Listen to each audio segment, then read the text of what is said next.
Trevor Higgins asks, what's your metric for seeing a movie in the theater versus a small screen? I'm very much in the camp of like, if I'm gonna see it on the big screen, I wanna see something big. Does that make sense? Like, I often think like, I mean, I wanna see Avatar on the big screen. I wanna see a Batman film. I wanna see a superhero film on the big screen. Actually, I've had trouble picking back up with going to the movies since COVID. One is my attention span. Two is, well, as Norm and I got the Apple Vision and we've been mucking around with it. And frankly, one of its all-time great use cases is watching movies with the spatial audio and with AirPods Pro and your screen, and you've blacked out everything. It is one of the better movie watching experiences I've had. And I've watched about half a dozen movies in the thing already, and it's been lovely. I did see Zone of Interest in the theater last weekend, and that was a great one to see in the theater. It's a small film in its scope. It is large in its affect, and it has sat with me. It's terrific. Uniforms and the belts. Okay.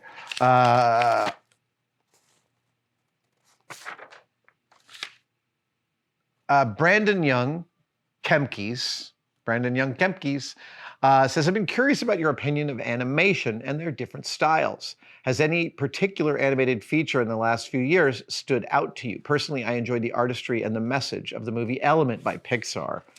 Yeah, I mean, I come from animation stock. My father was one of the first animators hired by Sesame Street to make animations for that show in 1969, 1970. I was but a wee baby, and he got out of advertising business and just started pitching ideas to Children's Television Workshop, and they would buy 1 or 2 spots from him per year. And over my childhood, throughout the bulk of the 70s and early 80s, our mortgage was paid by my dad drawing, inking, painting, and animating 30-second animated interstitials for Sesame Street in his studio behind our house. So I'm deeply inculcated with animation. It's absolutely in my blood. One of my first professional freelance jobs was actually a little stop motion animation I did for a Swatch point of purchase video. So this would be the video that's playing in the store, and it's like a 30-minute video on a loop, and it just plays all day long, covering all the models of that year. And there was a watch called African Graffiti, which had these 4 figures at the 12, 6, 3, and 9 positions on the watch. And I did color copies of that, blew them up, and did paper movement animation about 25 seconds. I shot it on the pool table in my parents' basement. What was the original question that I was answering? Oh, what's your opinion of animation? I love animation. I love it as a storytelling metric. Among the animated films that have floored me recently, Pinocchio, Guillermo del Toro's Pinocchio is insane. So beautiful. And we did some coverage of those sets when they went to the the Museum of Modern Art in New York, which is absolutely they are worthy of being objects lauded in the Museum of Modern Art in New York. But honestly, one of the greatest animated films ever made, a pair of them, are Spider-Verse, the first and second Spider-Verse films, because they're not just animated films. They're celebrations of animation and the influences that have changed it and the way it has influenced culture. All of that is on display in how those movies execute their moments and their emotional beats. And it feels like taking all of the lessons of Western animation and anime as well, and bringing them together into this amazing emotional pot. Yeah, the Spider-Verse movies stand alone in that I'll watch either of those from any point that it's at all the way through. And I'm just like, I'm never not affected by the emotional beats. It's really cool. I regret to say I have not yet seen Elemental, which is ludicrous because I know Pete, the director, and it's ridiculous I haven't gotten around to seeing that yet. But there's a lot of holes in my library. Danny Daniel says, are you still able to fully immerse yourself when watching a movie for the first time? Or do you find yourself trying to figure out how they pulled off the special or practical effects of a certain scene? Both. If it's a great movie, there's no issues with me suspending my disbelief and just being part of the movie. That's 100%. And if it's a fine movie, like, what's the one? Look, if it's one of the like big tentpole Ryan Reynolds films, I am totally sitting there trying to figure out how they did the effects. Adam Project, and what's the other one with Red Notice? That's the one with Gal Gadot. These are not amazing movies, but they're fun to watch. And frankly, I love the Cleopatra eggs from Red Notice. Those were enjoyable. And I got to touch one at Prop Store. I got to see one up close. No, I am absolutely able to suspend my disbelief. I'll tell you, I still jump watching Alien, even though I know precisely how everything was built, and honestly, often how the day of shooting went that day. Like I've read enough into the film for all of that to be like part of what's in my brain pan. But no issues achieving a suspension of disbelief.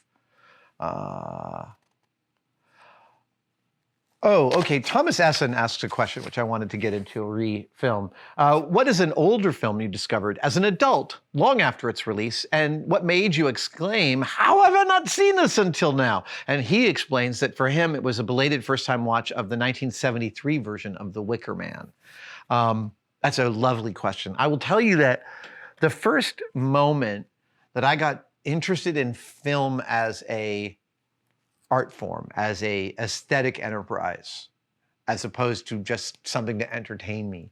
I specifically remember the moment. I'm 17 years old. I'm in my house I grew up in.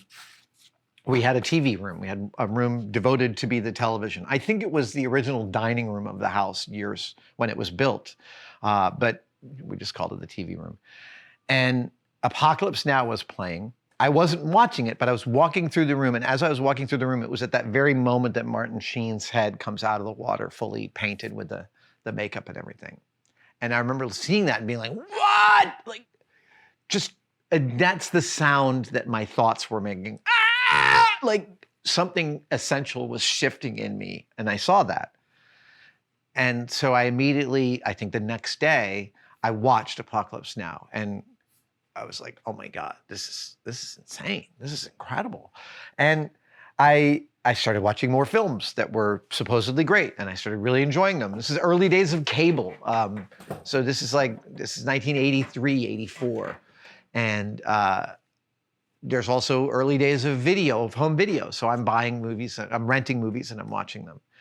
And then I got interested enough, I'm at the bookstore in town, and I see this giant blue dictionary-sized book called Hallowell's Film Guide, which I think was like the very first encyclopedic compendium of films, listed by alphabetical order, all the essential information, the cast for the most part, who directed it, the key crew members, when it was released, what studio, etc. And so I start to look through Hallowell's Film Guide. And there's like 16,000 films in there, way more than I'm ever going to see in my life. And I'm only 16, 17 at this point, so I've only seen a few hundred movies. So I start going through and I start checking off the films that I've seen. And as I do, what I'm noticing is that Hallowell is also giving ratings to the films in the book, and that he doesn't like any of the films that I think are amazing. When I get to Hallowell's Film Guide's Star Wars entry, it gives it like 2 stars. And I'm like, why doesn't he like the movies I like? And then I think to myself, well, what does he give 4 stars to? And I go, flipping through until I find a 4-star movie. I find one, it's called The Philadelphia Story, and I go to the video store and I rent it and I watch it. And like, there's a before and there's an after. And there's the same before after moment that happened with Martin Sheen's face coming out of the water, right? Like, my thoughts about an entire thing in the world, i.e. film, were different the moment I saw that. And that kicked off a lifetime of loving that moment of the intersection of those aesthetics and storytelling. But the same thing happened when I watched Philadelphia Story, which if you haven't seen it, you're completely welcome. It's a remarkable movie. It is funny. It is funnier than you think black and white movies can be, because that's a bias that we have. We're like, well, the black and white movies, those aren't going to be really great, are they? And the answer is, yeah, there's a whole bunch for you to enjoy from the past of film that feels just as contemporary and modern in some of its intelligence. Don't get me wrong. Philadelphia Story has some appalling sexual politics in it, but that's just that's the time of that those movies were made. But Philadelphia Story instantly became one of my all-time favorite movies, along with It's a Wonderful Life and Citizen Kane and The Third Man and The 39 Steps. All of these old black and white films that have given me so much over the years. I've seen them all dozens of times.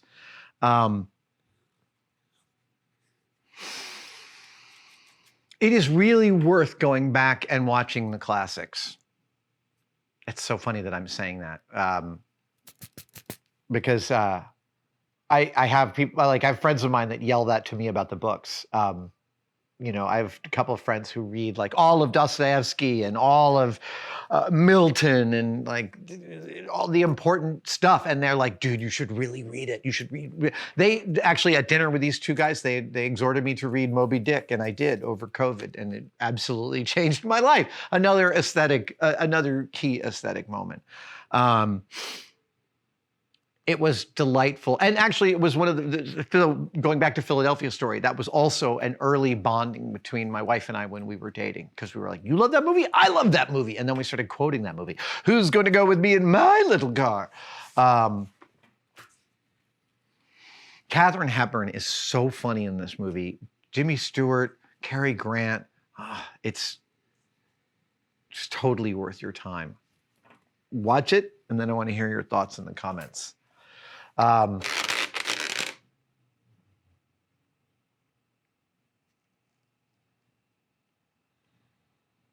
Kay asks, just Kay, nicely done, Kay.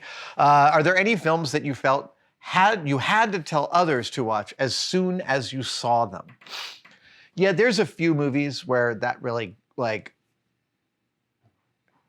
when Crouching Tiger, Hidden Dragon came out, which is Ang Lee's, is it wuxia style kung fu movie, is so beautiful.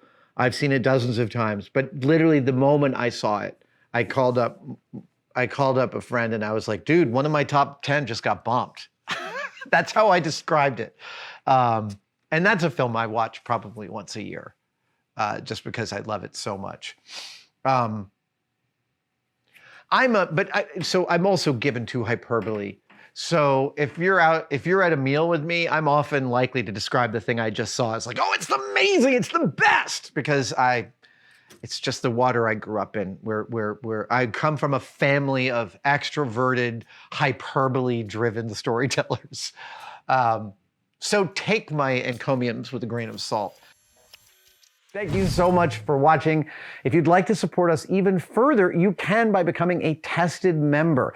Details are, of course, below, but it includes all sorts of perks, and we're building them all the time. You get advanced word and behind-the-scenes photos of some of our projects.